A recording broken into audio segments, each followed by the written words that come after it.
Chapter 4. Making Rainbows. "What's that you've got there?" asked the fox. "It's a lump of wood," said Odd.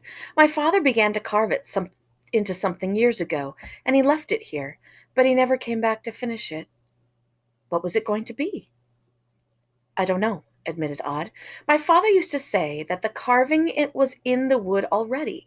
You just had to find out what the wood wanted to be, and then take your knife and remove everything that wasn't that."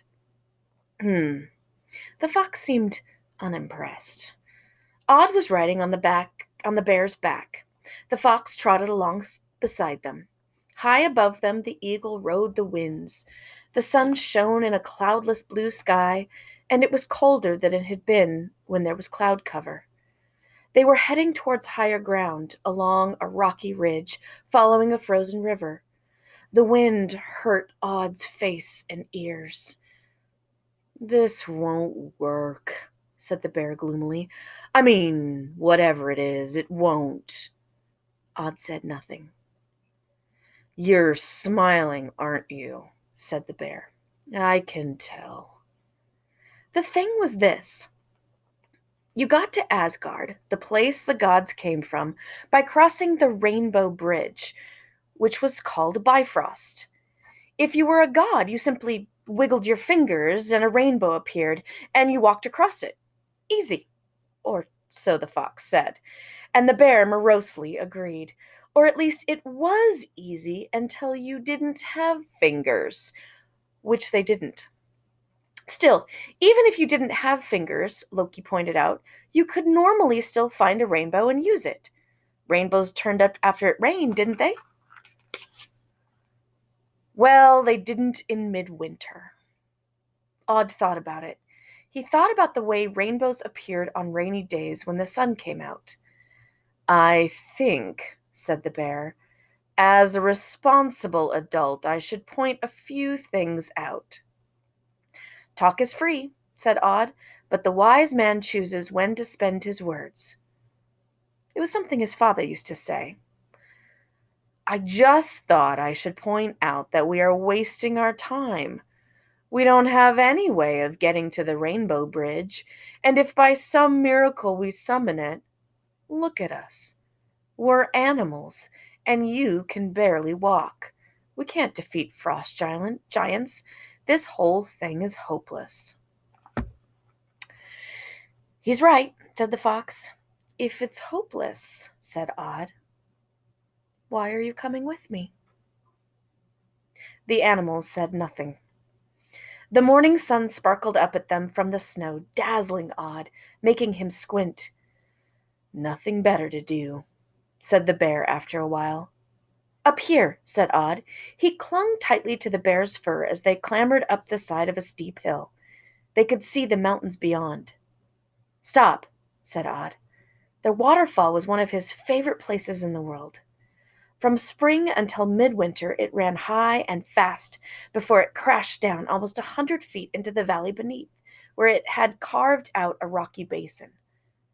In high summer, when the sun barely set, the villagers would come out to the waterfall and splash around in the basin pool, letting the water tumble onto their heads. Now, the waterfall was frozen, and ice ran from the crags down into the basin in twisted ropes and great clear icicles. "It's a waterfall," said Odd. "I used to come out here, and when the water came down and the sun was shining brightly, you could see a rainbow like a huge circle all around the waterfall." "No water," said the fox. "No water, no rainbows."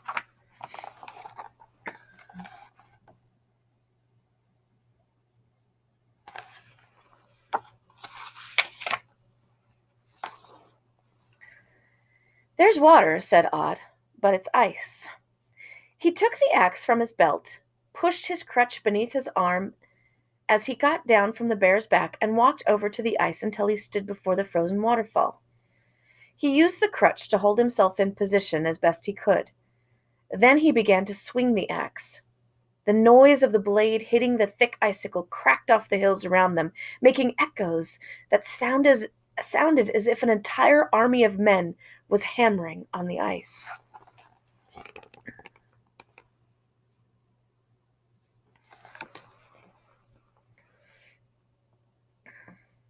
There was a crash, and an icicle as large as Odd smashed down to the surface of the frozen pool. Clever, said the bear in a kind of tone that meant it wasn't clever at all. You broke it. Yes, said Odd. He inspected the shards of ice on the ground, picked up the biggest, most cleanly broken piece he could find, then took it to the side of the frozen pool and put it on a rock and stared at it. It's a lump of ice, said the fox, if you ask me. Yes, said Odd. I think the rainbows are imprisoned in the ice when the water freezes. The boy took out his knife and began to trace outlines on the ice block with the blade, going back and forth with it, scoring it as best he could. The eagle circled high above them, almost invisible in the midwinter sun. He's been up there a long time, said the bear.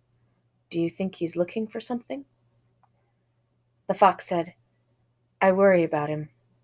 It must be hard to be an eagle. He could get lost in there. When I was a horse, mare, you mean, said the bear with a grunt. The fox tossed its head and walked away. Odd put his knife down, took out his axe once more. I've seen rainbows in the snow sometimes, said Odd, loud enough for the fox to hear, and on the side of buildings when the sun shone through icicles, and I thought, ice is only water, so it must have rainbows in it too. When the water freezes, the rainbows are trapped in it, like fish in a shallow pool, and the sunlight sets them free. Odd knelt on the frozen pool. He hit the big lump of ice with his axe. This did nothing. The axe just glanced off the ice and nearly cut into his leg. Do that again, and you'll break the axe, said the fox. Hold on. He nosed along the bank of the frozen pool for several minutes. Then he began scrabbling at the snow. Here, he said, this is what you need. He put his paw on a gray rock he had revealed. Odd pulled at the stone, which came up easily from the ground. It proved to be flint. Part of it was gray, but the other part, the translucent part of the flint, was a deep salmon pink color, and it seemed to have been chipped. Don't touch the edges, said the fox. It'll be sharp, really sharp. They didn't mess about when they made those things. They don't blunt easily if you make them well. What is it? A hand axe. They used to do sacrifices here on that big rock over there, and they used tools like this to slice up the animal and part the flesh from the bones. How do you know? Asked Odd. There was satisfaction and pride in the fox's voice as it said, Who do you think they were making sacrifices to? Odd brought the tool over to the lump of ice. He ran his hands over the ice, slippery as fish. Then he began to attack it with the flint. The rock felt warm in his hands, hot even. It's hot, said Odd. Is it? Said the fox, sounding pleased with itself. The ice fell away under the flint axe, just as Odd had wanted it to. He hacked it into a shape that was almost triangular, thicker on one side than the other. The fox and the bear stood nearby watching. The eagle descended to see what was going on, landed in the leafless branches of a tree, and was still as a statue. Odd took his ice triangle and placed it so that the sunlight shone through it onto the white snow that drifted on the frozen pool. Nothing happened. He twisted it, tilted it, moved it around, and a puddle of light appeared on the snow, all the colors of the rainbow.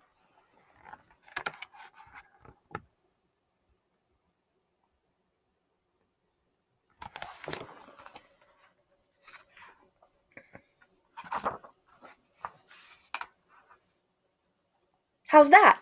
Asked Odd. But it's on the ground, said the bear doubtfully. It should be in the air. I mean, how can that be a bridge? The eagle took off from the tree with a clap of wings and began to fly upwards. I don't think he's very impressed, said the fox. Nice try. Odd shrugged. He could feel his mouth pulling up into a smile even as his heart sank. He had been so proud of himself making a rainbow. His hands were numb. He hefted the stone axe and was about to throw it hard away from him, and then simply dropped it. A screech. Odd looked up to see the eagle plummeted towards them. He began to step back, marveling at the eagle's speed, wondering how the bird could pull out in time. It didn't pull out. The eagle hit the patch of colored light on the white snow without slowing, as if it was diving into a pool of liquid water. The puddle of color splashed and opened. Scarlet fell softly about them, and everything was outlined in greens and blues, and the world was raspberry colored, and leaf colored, and golden colored, and fire colored, and blueberry colored, and wine colored. Odd's world was colors, and despite his crutch, he could feel himself falling forward, tumbling into the rainbow. Everything went dark. I'll show you this first. See, there's the rainbow down here.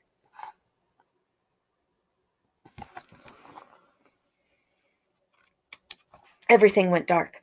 Odd's eyes took moments to adjust, and when they did, above him was a velvet night sky hung with 1,000,000,000 stars.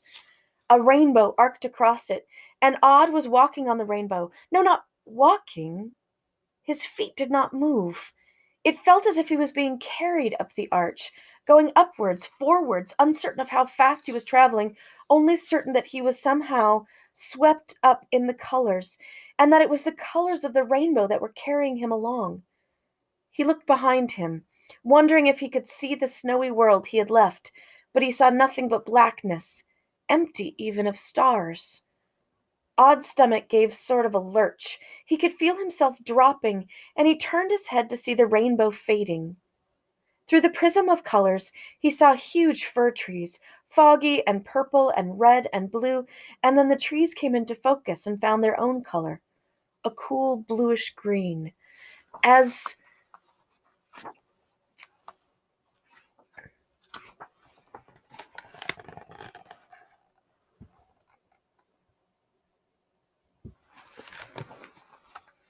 a cool bluish green, as oh my goodness.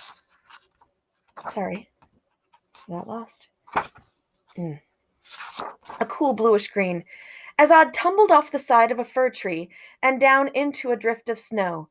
The scent of bruised fur surrounded him. It was daylight. He was wet and cold, but unhurt. He glanced up, but there was no sign of the rainbow bridge. Silently, across the thick snow, the fox and the bear were walking toward him. And then, with a rattle and a clatter, the eagle landed on a branch beside him, making the snow on the branch fall flump to the ground. The eagle looked less crazy now, thought Odd, and then it looks bigger. Where is this place? Asked Odd. But he knew the answer, knew it even before the eagle threw back his head and screamed with delight and with relish and with keen, dark joy. Asgard!